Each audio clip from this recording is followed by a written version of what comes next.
Hey everyone, welcome to Wolfman's Garage. I'm Wolfman, and today we're putting a water pump and fixing the brakes on a 1979 Ford E250 supervan. These vans were converted in the 70s from BC and sold all over the country and Canada. So it has a 460 big block with a C6 transmission on a 3/4 ton van chassis.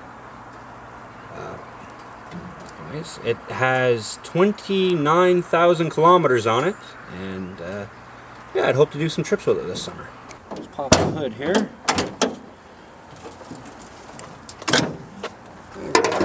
As you can see, our clutch fan is flopping around pretty loosely, which is an indicator of a bad water pump and overheating issues and things like that. So let's pull the radiator cap off and see. Yeah, it's bone dry, I figured. So I guess we'll start with taking our pulleys off and our belts and things like that.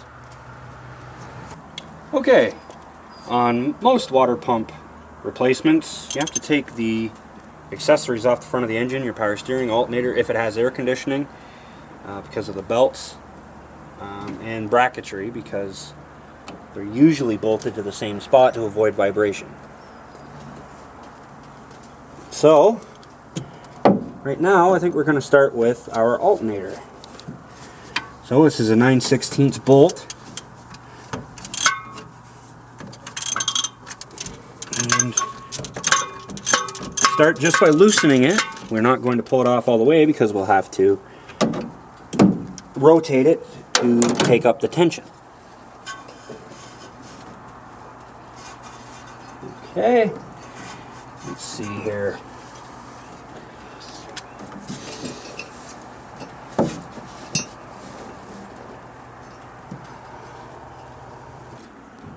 Well, I should probably mention before I start messing with electronics and things like that, that I should disconnect the ground cable on the battery, unless you want the light of your life.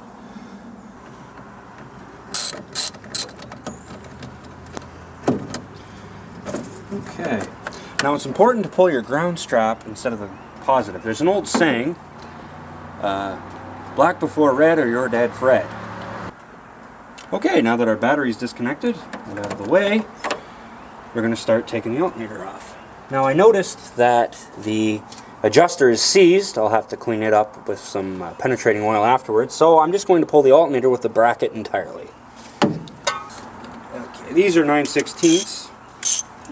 So these bolts will come out with a little bit of help.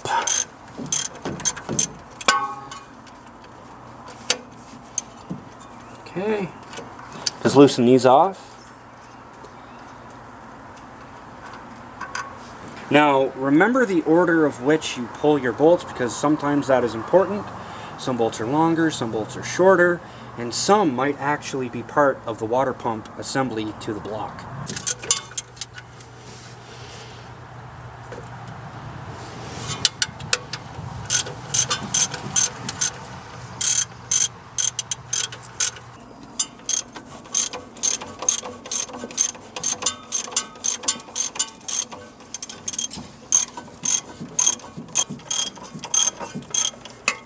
That's loose. Right. Now I got one more bolt left and the alternator should be coming out. Our alternator is falling down, so now we just have to unbolt it from the front of the water pump. Now there's V-belts and serpentine belts in some applications. This one's a V-belt application due to the age. Remember what belt goes on what accessory, or else you're going to wonder why things are too loose or too tight.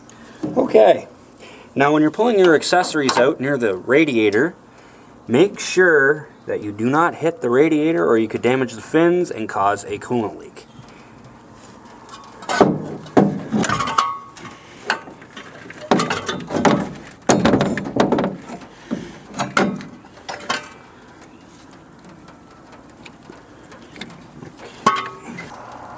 Okay, depending on the vehicle you're working on, there is a live wire going to the alternator, which you have to unscrew. Sometimes there's clips, fasteners, things like that, which is important to unplug your battery because you will get shocked if you ground it out.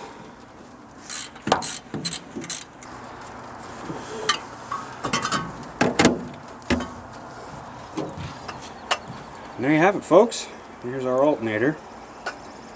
Here's our adjuster that we'll have to deal with afterward, but most important thing is it's out and out of the way. Set it in a spot where it won't get damaged. And next, we're going to work on removing the power steering pump.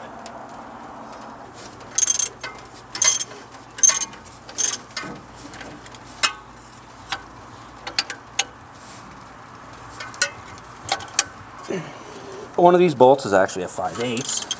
It's good to pay attention to that. Now this one is for the adjuster. It's not seized. Now when you loosen, you have to loosen the top bolt, which is the pivot, and then there's a slider. I'm not sure if you can see that, probably not, but there's a slider on the other bracket. Now this hole here is a 1/2-inch drive, which this will fit, which in turn you have to turn to adjust the power steering, to tighten or loosen the belt, or take it off entirely.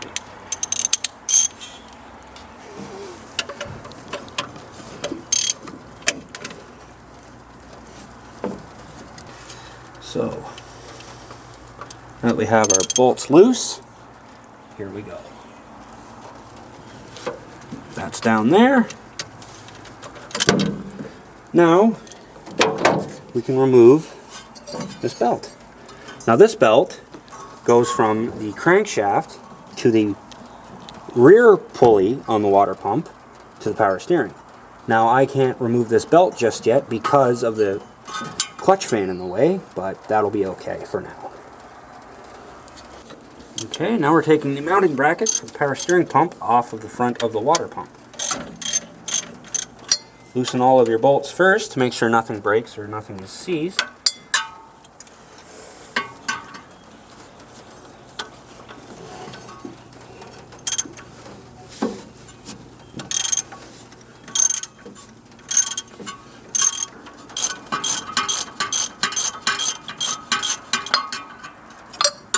Okay, we're just about there.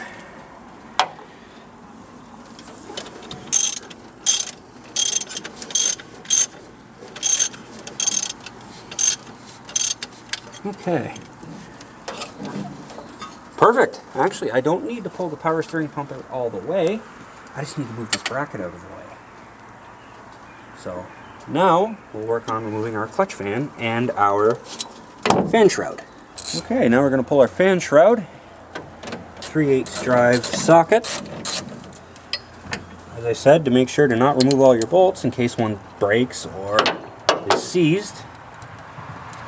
It'll ruin your weekend.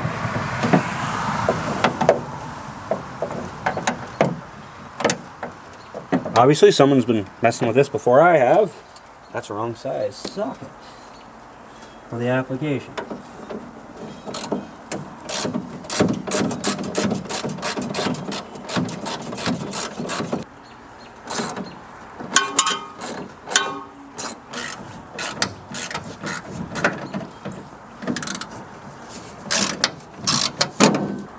Okay, now it's time to remove the clutch fan. Now the clutch fan means that the pulley is going to stay still at points and this fan will still spin.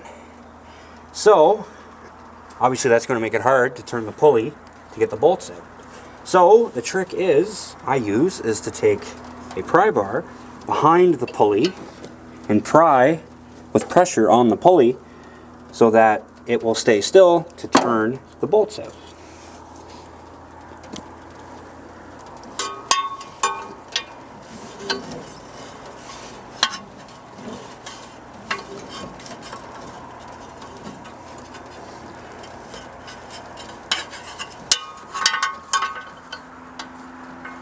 Now it's very important when to be working around these fan blades to not cut yourself because it will hurt.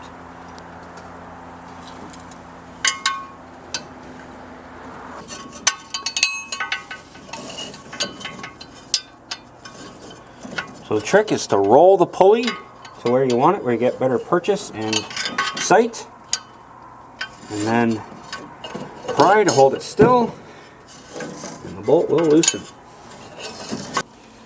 That was a fight and a half, and maybe a bit of swear words involved. So now that I have the bolts out, I'm going to pop the fan off carefully as to not hit our fan or the shroud.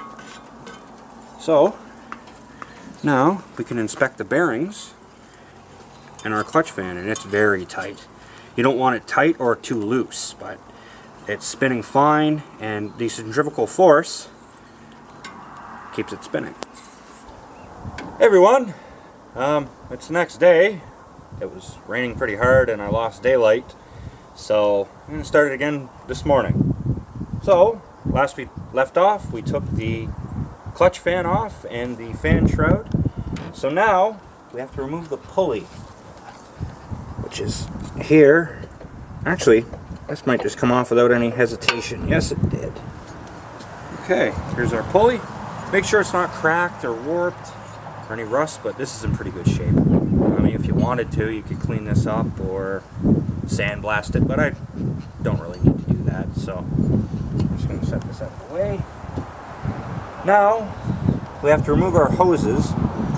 Now, I already know that most of the coolant's evacuated out of this, so I'm just going to remove the hoses, but if you were to do that, make sure you have a catch can, because radiator fluid is very poisonous to humans, pets, wildlife, things like that.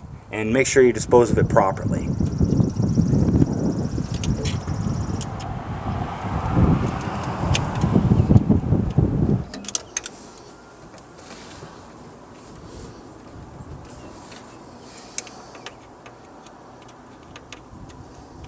This gear clamp's a little tough.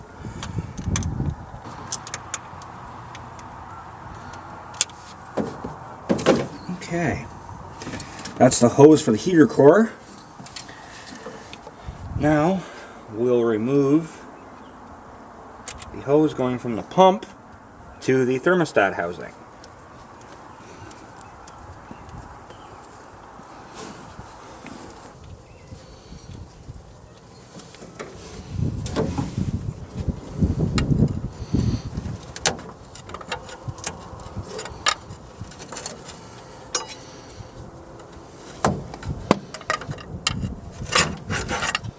Before I pull the pump off, I'm going to make sure that the water pump that I've purchased as a replacement is going to match up. Make sure all of your bolt holes align and your pulley is in alignment as well. And it looks like we're in the free and clear. Just make sure you spin, make sure the bearings are tight, no end play, things like that. And yeah, I think we're good to go. So here's our new pump. Everything seems to be okay. The spring's in there, the bearings there, there's no end play. It's very tight. Now, some applications include and do not include certain parts. Sometimes the dowel pins aren't included. This one is included. But this one, the inlet tube for our heater core, is missing. So it's still on the old water pump. So I've had that soaking in PB Blaster. Pick that up at any store. I got that at Canadian Tire. I'm not sure, maybe O'Reilly's in the States or things like that. So now we're going to have to try and take that inlet pipe off. If you have access to a vise, you can put it in a vise and things like that, but we're just going to leave this on the block because it ain't going anywhere. It's a 7/8. Oh boy! A little tight on there. So, I'm going to show you a little trick. Grab a trusty jack handle. If you love your ratchet, I wouldn't suggest it. But take it easy at the start, just to see if it will budge. If it will budge, you're in business. If not, I'll have to use it. So, here we go. Let's see here. A little bit of leverage. Here we go. And it's turning. Perfect. Now we're cooking now. Alright.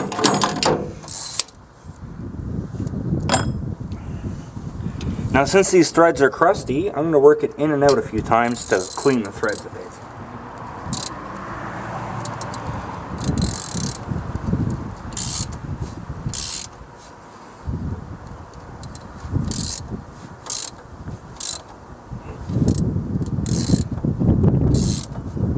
Okay, I think that's going to come out freely for us now. Alright, drop it on the ground, that's okay. Right, now we inspect our threads. Actually, it'd be a good idea if we could clean them up a little bit. But, yeah, we're in business. Now that our preparation is ready, we can start taking the pump off. Loosen the bolts one by one. Make sure they're not binding up. If they aren't binding up, you may need heat or penetrating oil, but these ones are fine. And just work your way in and out of the block a bit just to clean the threads, because aluminum and cast iron don't exactly get along and they corrode on each other, which in turn can break housings or crack bolts or strip threads. See, this one's a little tight, so I'm just going to work it in and out a bit.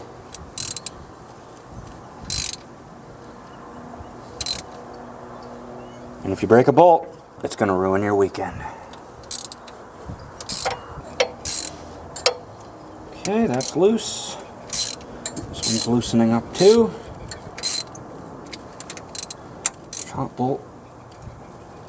Ooh, see, this one's giving me a bit of trouble.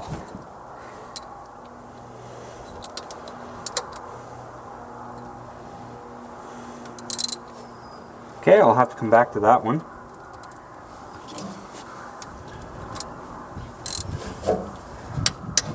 That one came out loose, perfect. This one's being a bit stubborn, but I think we're going to win.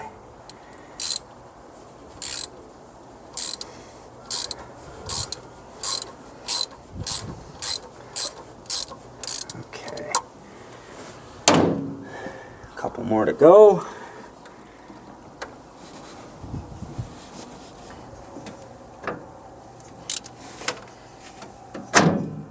That one's stubborn as well. Okay, so I'm going to spray onto our bolt and in between where it goes, in hopes that some of this fluid will leak in the hole. If not, we're going to have to get some heat, which isn't a deal breaker. Our top bolt did break. I was afraid of that, so I'm going to have to drill and tap that and put a new bolt in. Not a total big deal. Now we have a bolt down here that is stuck, so I'm going to use heat to loosen the threads.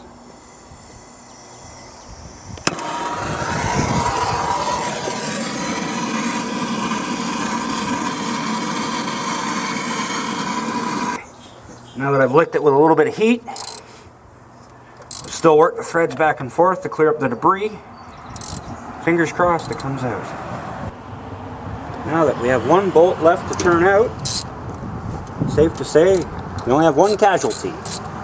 Luckily it's right at the top. If it was at the bottom, I'd be doing a bit of swearing.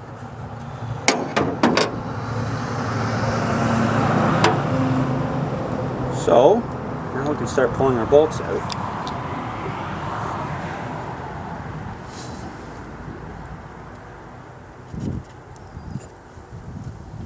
Okay, a lot of gunk on these threads, so I think we're going to come back with a thread chaser and clean these up before we put them back in. So the next trick is, after I just cleaned up all the threads but I put them back in their original place, is take the part that they're going to be replacing And line up your bolts in the new holes so you don't lose track of where they go. So this bolt goes here. Our next bolt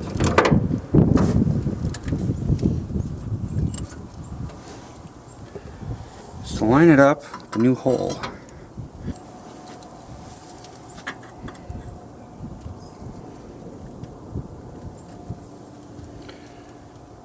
Yes, there, because that one was broken. Good to keep track.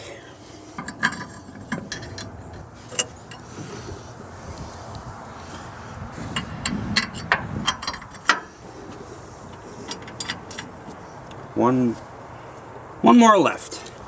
Okay, now we're down to our last bolt. This water pump should be ready to come out. Last bolt. Perfect. Okay. Now we're going to take our hammer and just give it a few little gentle love taps here, and it should come off. Okay. Now be careful not to swing your hammer so hard that you put the hammer through your radiator, because these are hard to come by. And when you pull off your old water pump, oh yes. Not sure if you can see that, but a lot of play on that end shaft. This thing is pooched.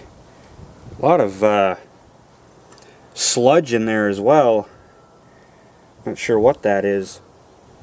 It smells like coolant, so it might just be old coolant. And you can hear,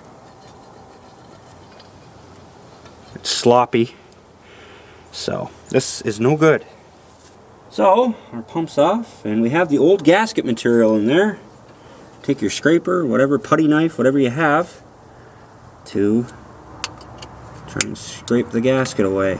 This one's obviously been stuck on with other means of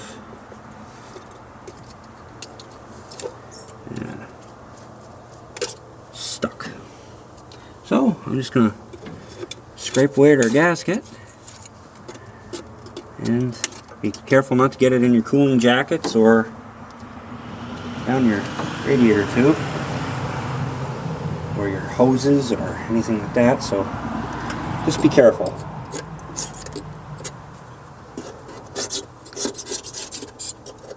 Now this piece is the back for the water pump, which separates the block from this, so be careful to not remove this. I know you might think it's a gasket, but do not remove it unless you have a new one. Update.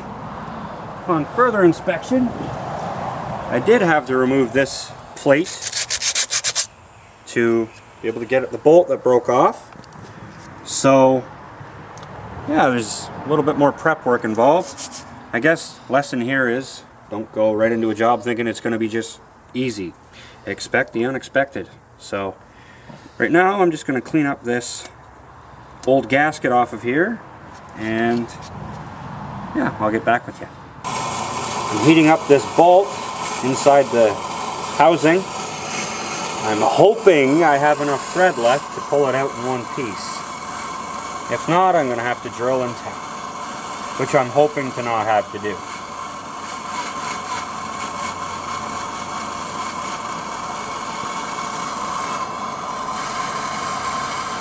Be careful to not work where there are flammable parts. And always have a fire extinguisher or water nearby.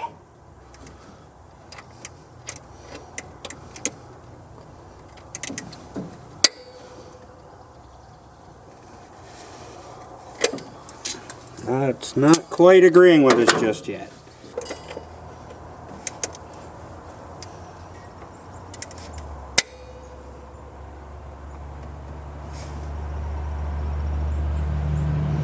Might get lucky, folks. Yes! Haha! Never fail, man. Never fail.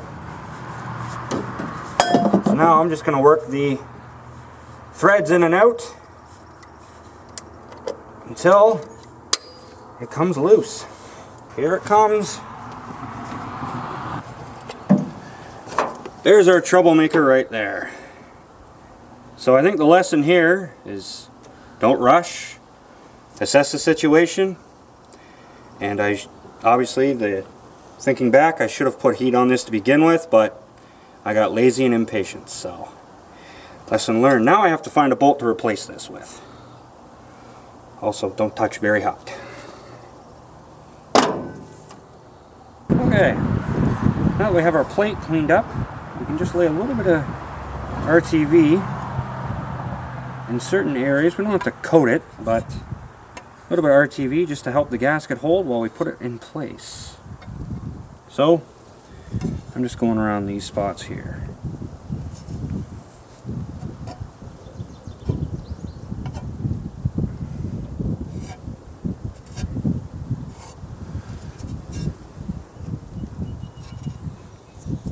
Don't have to use a lot, little dab will do you with this stuff, because it already is a gasket, so.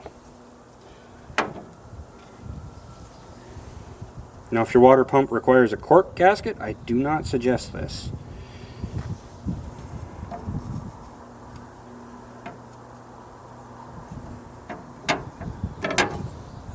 Just stick this in place, like so. Smooth it out.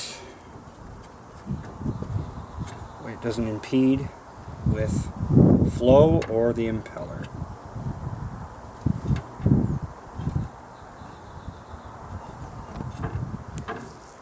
And make sure when using silicone to make sure it's the right temperature rating for your application. Okay, now we're ready to set our water pump into place. It's heavier than it looks.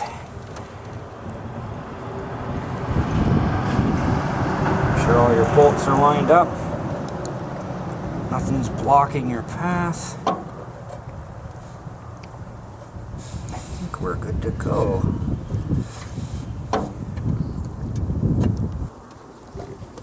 And start one of the bolts just so it doesn't fall off. I'm gonna have to pull this hose out of the way. And okay, now we can start threading in our bolts.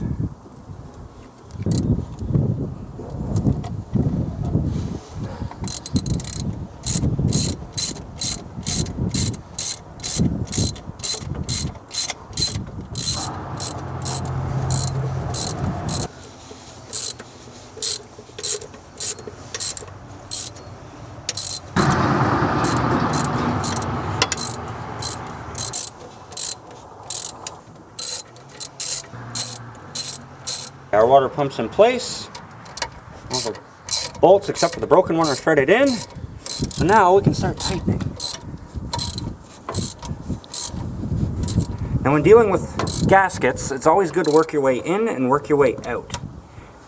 So the gasket won't bunch up in certain spots. If you go in a pattern, it will actually push the gasket out. Okay. Now all but the bolt we have to find and replace. They're all tight. So now I'm just going to reconnect and tighten up our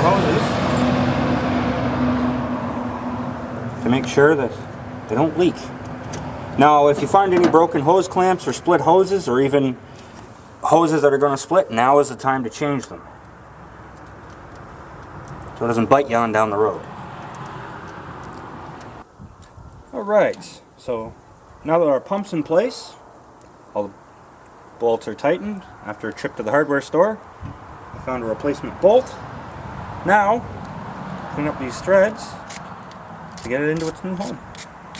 So before we put this in, we need to put some pipe tape on our threads because it is a water jacket. So, we're going to wrap it in a way that when we thread it on, it's not going to bind up. So usually it's the opposite of the thread. So if it was reverse thread, you'd thread it the other way.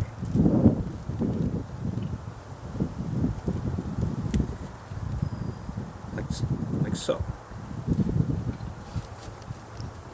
Okay, so now we're going to start threading it in, making sure the threads aren't crossed or any marred because it was stamped wrong at the factory.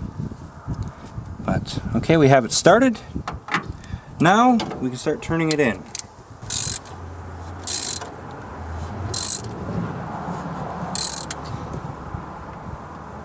Don't want to over tighten it as to not break it. Okay, that's snug. That should be okay. Now we're reattaching our hose. And make sure your clamp is set in a way that you can get at it with a screwdriver or a ratchet. So that's good there. Now we tighten it up. Okay, now it's time to put on our power steering pulley and our brackets for it. So then we can put our belt on before we put the pulley in place.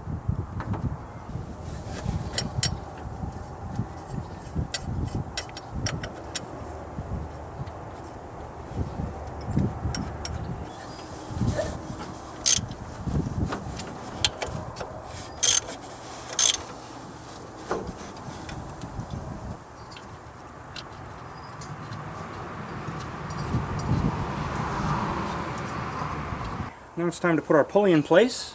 We aren't tightening the bolts because the bolts hold it on with the fan. So we're just putting this on so we can get our belts into place. This pulley has 2 grooves in it. This belt is for the back. It goes under the crankshaft to this pulley to the power steering.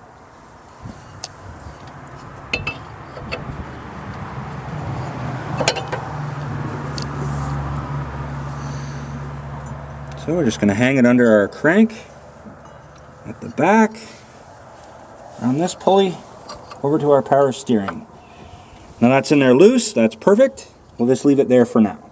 Okay, to make life a little easier, I've pulled this bracket off to reinstall the alternator. So, just remember your orientation, and away we go.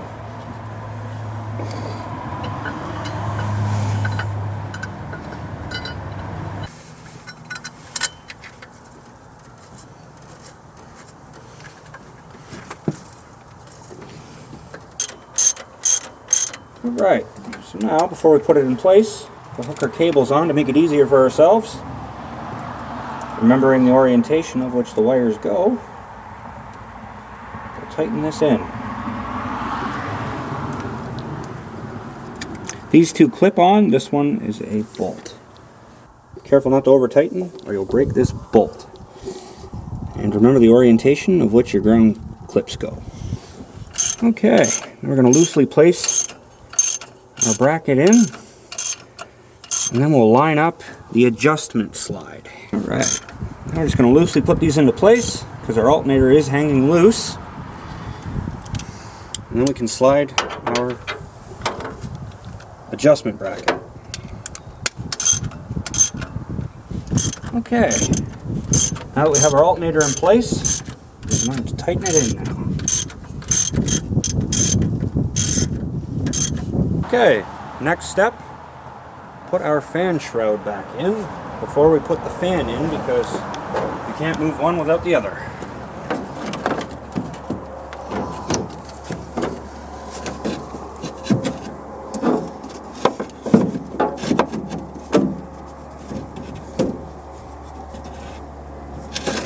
I have it upside down.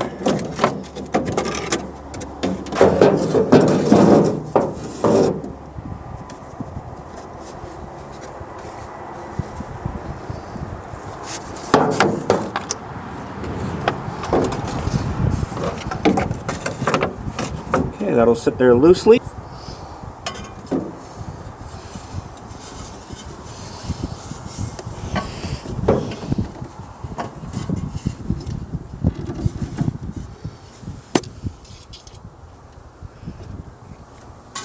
Now it'll be a bit of a trick lining up our bolt holes with the bolts on the pump. Now that our bolts are lined up,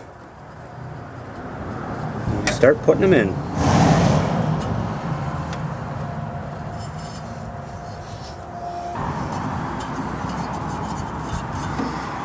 Swing our pulley, put them into place.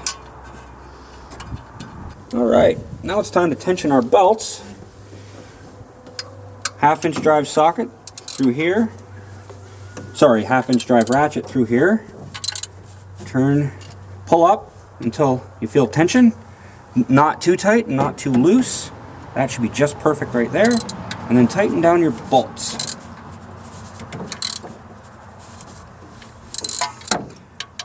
Tighten down our adjuster bolt here. 9/16 on the top, and I believe a 5/8 on the bottom. Okay, now that everything is tight, our pulleys are tight, everything's bolted back on, we'll put our fan shroud on, and then we'll add coolant. Okay. I've added water. I mixed it 1 to 1. Always refer to your owner's manual or whatever information you can find to what coolant to use. This is Prestone for all makes and models. It's not really important in this case. So it's always important to mix 1 to 1. And this is a very big radiator, so I'm going to add another jug of coolant and another jug of water. Okay, so I had 2 jugs. I emptied one. So I split 1 bottle between the 2 of them and mixed them half and half with water.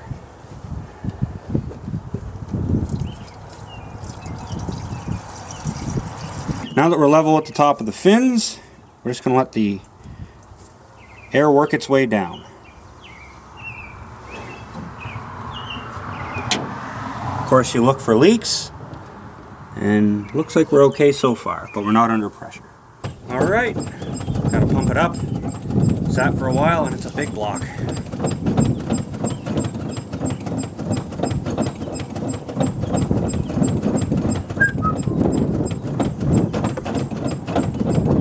First try. Oh, a little more.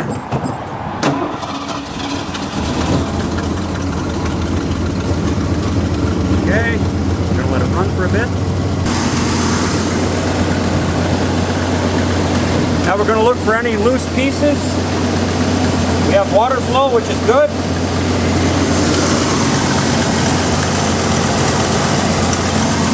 Now we're going to wait to see the air come up through the system.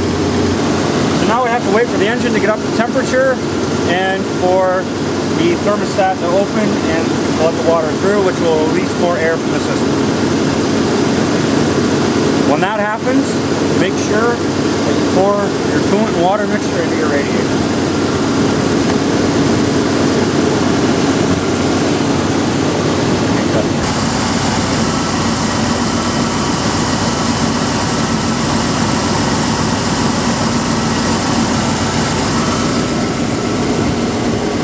Okay, so now we're feeling the air come up through the system with the upper rad hose, and it'll bubble. I've revved up the engine a few times, and it feels as though the thermostat is opening, which is a good sign. The engine isn't overheating, so we should be good to go. Well, it's the next day.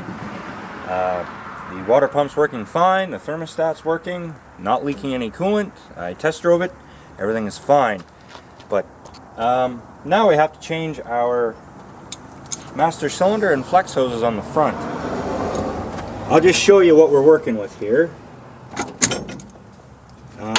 It doesn't look good. Like, I think they're using motor oil for brake fluid. I have no idea. But it's sticky and gumming up the lines, and the brake pedal's a bit spongy, so I'm going to change that just for insurance, and then I can diagnose it out. Okay, here's the new one I purchased from Rock Auto. It's a FVP. Honestly, it was the cheapest one I could find. Some of these have core charges, so make sure to return it to get your money back, at least some of your money back.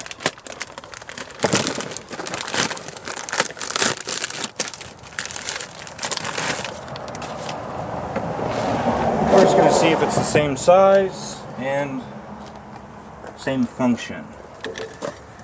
And by the looks of it, hoses are in the same spot, lines go, I think we're in good shape. So, I've been soaking down the bolts that go to the brake booster because you can't have them breaking off or else I'll need a new booster and ruin your whole weekend. So, I've also been soaking these lines and the fittings going into this, because these seize up, and it looks like someone's painted these lines, to be honest with you. So we can't have them binding up, because then it will break the line and have to redo brake lines, and it just put you back farther than what you started. So I'm going to start by removing these lines.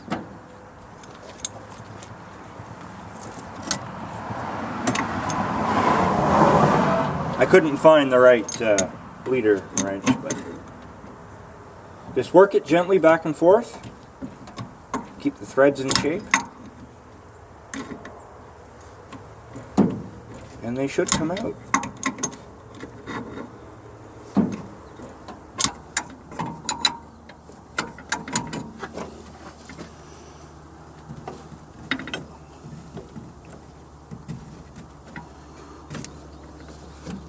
Okay, now that we have the lines off, these new come with plugs, just to keep the fluid from flowing out of it. We're not saving this fluid, so that's perfectly alright to do that. Now we can work at removing this from our booster. Okay, we have two 9/16 nuts holding our master cylinder onto our booster.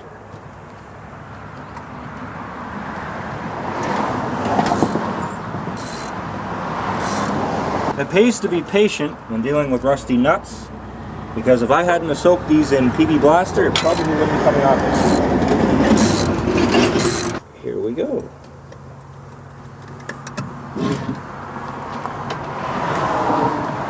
Yeah, it's leaking at the back, so this is no good. Okay, I have a bit of corrosion on this booster, but it's not going through the booster. I probably will change this eventually, but not today. So I'm just going to take my gasket scraper and scrape this corrosion off the best that I can.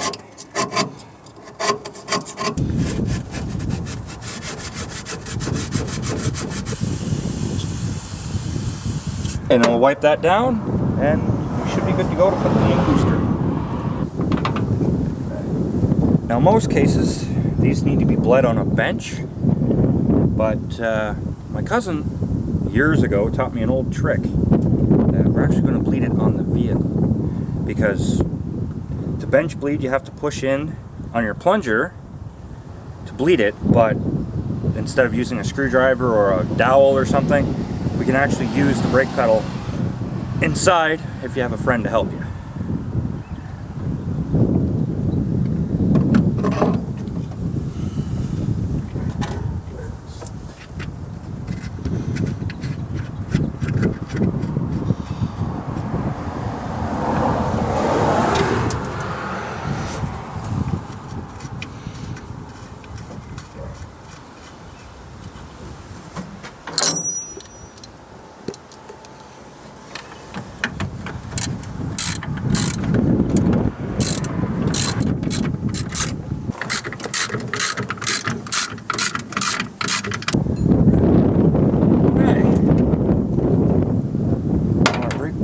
Booster is installed. Now we're going to top up both chambers with brake fluid. Brake fluid.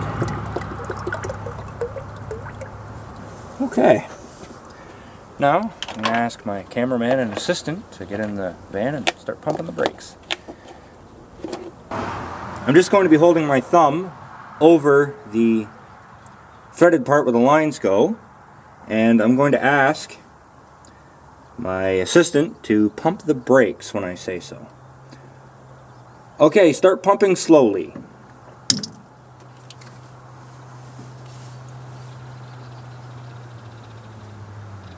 Keep pumping.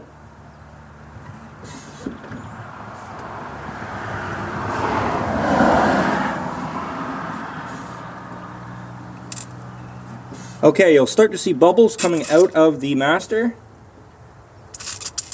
and eventually you won't even get to a point where you can hold your thumb over the end of it.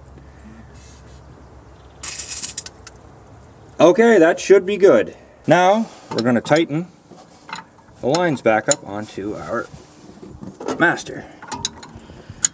Now with master cylinders, One chamber does your front brakes and one does your rear brakes. So if you lose one line, you'll at least have some brake pressure to get the vehicle stopped. Older vehicles had a single style master cylinder, and they got to a point where people were getting killed or hurt because they didn't have any brakes at all. Alright, so now we're going to take our tires off and we're going to replace our flex hoses because they're cracked and broken.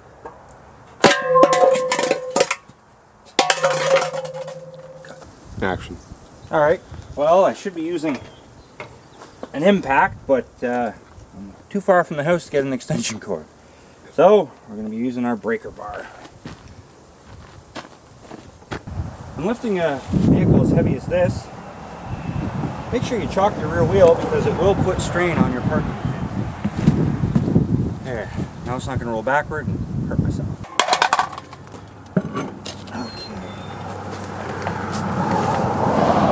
Tire out of the way. I'm just going to have a peek at my brake pads here. They're still in good shape. I'll have to change them after a while, but okay. Here's our flex hose. Now, time to remove it. Okay. Now we're just going to loosen our line.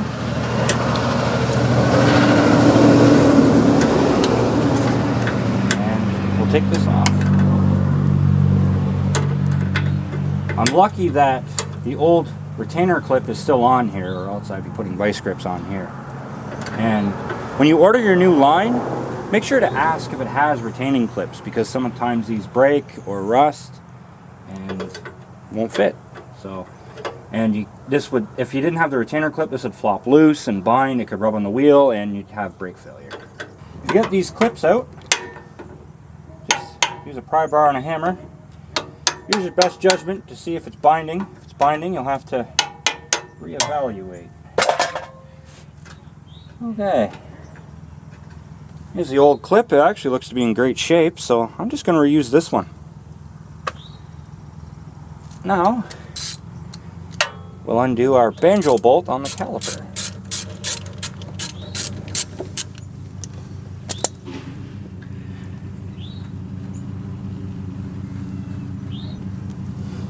And be sure to not drop these or get any dirt in that hole, or this hole, or else you'll have a hard time bleeding it. You might actually have to replace it.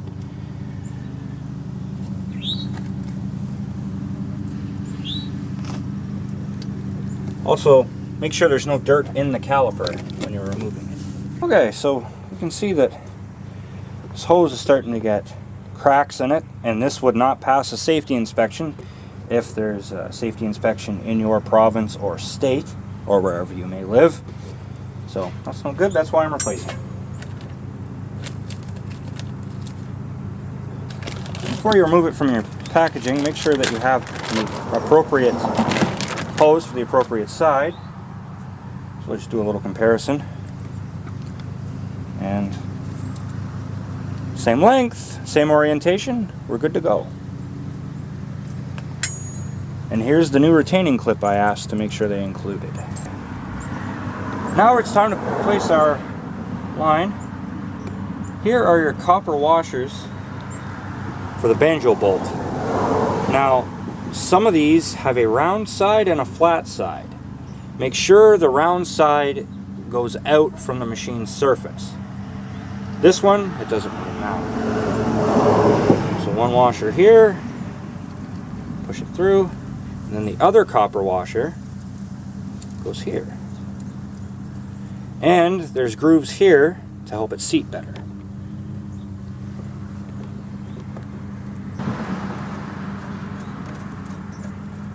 Now I'm just going to install the banjo bolt till it's finger tight. Then I need to reorient our hose.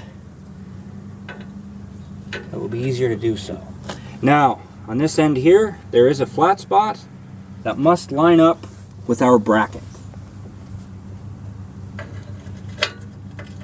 Like so. Now we're going to replace our retainer clip. If you wanted to, you could take a wire brush to that, grinding wheel, things like that, but I don't have the time or the resources. Okay, that's firmly in place. replace your brake line. And Robert's your mother's brother. Do not over tighten these in the event that you could snap the line. So I think that's good for now. We're going to tighten our banjo bolt, which is a 9/16. Make sure you hold the line in place, turn it until it's tight. Now, little trick, it feels tight, but you need to seat the copper washer. So take your hammer, a couple of taps on the top of the bolt, and you should be able to get another quarter turn out of it. Like so. Now that's tight. Now we're going to bleed this line. Okay, make sure that you spray your PB blaster onto your threads of your old caliper, or else it could break, and in certain cases you may need to heat this bleeder nipple. Now be careful in heating the bleeder nipple that you don't pressurize the brake system, because it could blow this line and it would spray hot brake fluid at you and you will get hurt. So I let it soak, and I'm confident that this is going to turn out just like that. You don't need to turn it out all the way, but just make sure it's loose enough for when you have your assistant help you bleed. There we go. That's perfect. Now I'm just going to let that sit, and it will probably gravity bleed. And another little tip, tap the top of your brake caliper to help the bubbles rise to the top.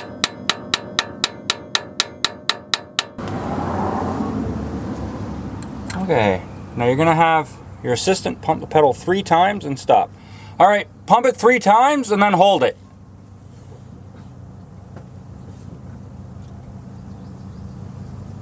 Holding? Yeah. Okay.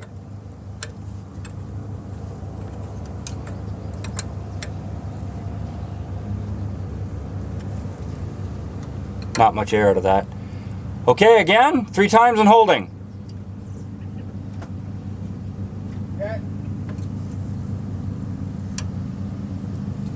Nothing yet.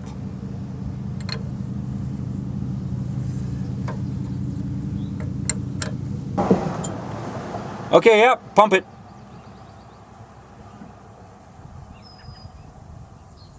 Keep pumping. Okay, hold.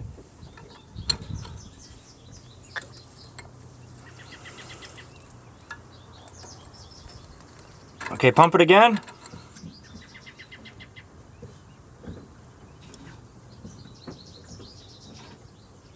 Hold.